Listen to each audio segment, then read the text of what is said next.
ასევე საქართველოში საარჩევნო პროცესის დესტაბილიზაციის გზით, ბიულეტენების ყუთებში ჩაყრით. ემანუელ მაკრონმა ოლიგარქის სანქცირებული რეჟიმი ამ განცხადებით პრაქტიკულად არჩევნების გაყალბებაში ამხილა. ასეთი მძიმე განცხადება ევროკავშირის შიგნითაც არც ერთ ლიდერს არ გაუკეთებია.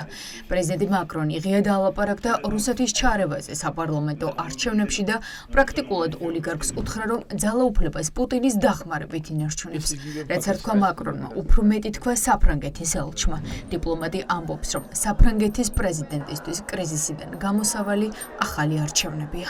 მაშინ როცა ემანუელ მაკრონი დემოკრატიისა და თავისუფლებისთვის მებრძოლების მხარდაჭერას ჩვენი საგარეო პოლიტიკის პრიორიტეტად ასახელებს, ის საქართველოში დემონსტრანტებისა და სალომე ზურაბიშვილის გამბედაობას აფასებს და ხაზს უსვამს, რომ ახალი არჩევნები შეიძლება პოლიტიკური კრიზისიდან გამოსავალი იყოს. მადლობელი ვარ, რომ ემანუელ მაკრონმა საქართველოში თავისუფალი და სამართლიანი არჩევნების შესახებ ქართველი ხალხისა და სალომე ზურაბიშვილის მოწოდებას მხარი დაუჭირა. ამის რეალობად ქცევის მიზნით დონალდ ტრამპთან ერთად მის მუშაობას მოუთმენლად ველი. პრეზიდენტი მაკრონი საქართველოს საპარლამენტო არჩევნებში რუსეთის ჩარევაზე უკვე მეორედ ალაპარაკდა. ამჯერად საფრანგეთის ლიდერმა თქვა, რომ ოლიგარქის თვით აღიარებულმა რეჟიმმა ძალაუფლება რუსეთის დახმარებით და ბიულეტენების ჩაყრით შეინარჩუნა. ეს პრეზიდენტ მაკრონის პირველი განცხადება არ არის, როცა საქართველოში რუსეთის გავლენების ზრდაზე საუბრობს. პირველად ის უნგრეთში კობახიძეს ევროპის პოლიტიკური საზოგადოების სამიტზე უთხრა. ყველასთვის ნათელია, რომ ამ სპეცოპერაციის ამოცანა იყო ევროკავშირის განდევნა, მათ შორის ჩვენი ქვეყნიდან და ამიტომ იყო, რომ გაგრძელდა არჩევნები კობახიძის განცხადებით ევროპული გზის გაუქმების თაობაზე საქართველოსთვის. ეს აჩვენებს იმას, რომ ეს განცხადება ადასტურებს იმას, რომ არანაირი შანსი არ აქვს ამ რეჟიმს მოიპოვოს რაიმე სახის საერთაშორისო ლეგიტიმაცია. მაკრონის განცხადება ადასტურებს იმას, რომ საქართველოში დღეს მიტაცებული აქვს ძალაუფლება კონსტიტუციის და საერთაშორისო დემოკრატიული ნორმების საწინააღმდეგოდ რუსეთის მოკავშირე ხელისუფლებას. ეს დამოკიდებულება, რაც ჩვენს პარტნიორებს აქვს, ამერიკის შეერთებულ შტატებს, საფრანგეთს, გერმანიას და ასე შემდეგ, სანქციების შემდეგ არის ძალიან მნიშვნელოვანი წინაპირობა იმის, რომ დაინიშნოს ახალი არჩევნები. სკანდალურმა მხილებამ ოცნება წყობიდან იმდენად გამოიყვანა, რომ მაკრონს თავს ჯერ დე-ფაქტო პრემიერი დაესხა. საფრანგეთის პრეზიდენტმა მიხედოს უკრაინას, რომელიც გაწერეს განადგურებისთვის. შემდეგ პარლამენტის დე-ფაქტო თავმჯდომარე პაპუაშვილი იმდენად შორს წავიდა, რომ მაკრონს საკუთარ ქვეყანაში ახალი არჩევნების დანიშნა ურჩია. რა ბიულეტენების ჩაყრაზე ვლაპარაკობთ საერთოდ?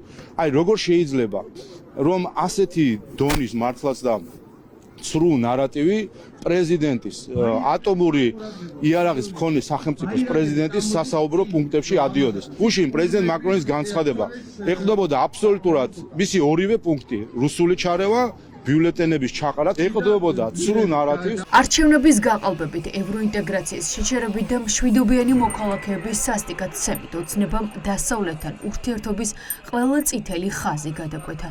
ამიტომ ერთადერთი, რასაც ბრიუსელი და ვაშინგტონი განიხილავს, სანქციებია. მალე ძალაში შევა დიპლომატიური პასპორტის მფლობელებისთვის დაწესებული ევროპული სანქციები. თებერვალში თვით აღიარებული რეჟიმის ჩინოვნიკები ლურჯი პასპორტის პრივილეგიებით ვეღარ ისარგებლებენ. ეს ძირითადად უკვე გადაწყვეტილი საქმეა. ევროკავშირის საგარეო საქმეთა მინისტრებმა ეს გადაწყვეტილება შობამდე მიიღეს. ახლა მხოლოდ ფორმალური პროცესი რჩება. არსებობს ტექსტი, რომელსაც ფორმალურად უნდა დაეთანხმონ დიპლომატები. ახლა ევროკავშირის წევრ სახელმწიფოებზეა დამოკიდებული, რომ ეს გადაწყვეტილება აღასრულონ. რაც შეეხება სანქციებს, არსებობს ინდივიდუალური სახელმწიფოები ევროკავშირისა, ბალტიის ქვეყნები და ვაიმარის სამკუთხედი, რომლებიც სანქციების გადაწყვეტილებას მიიღებენ. იქნება ბევრი სანქცია, მაგრამ არა ევროკავშირის სახელით. There will be more sanctions, but not EU sanctions. 24 იანვარს ფორმალობა დასრულდება და ოცნების ჩინოვნიკების წინააღმდეგ სავიზო სანქციები ამოქმედება.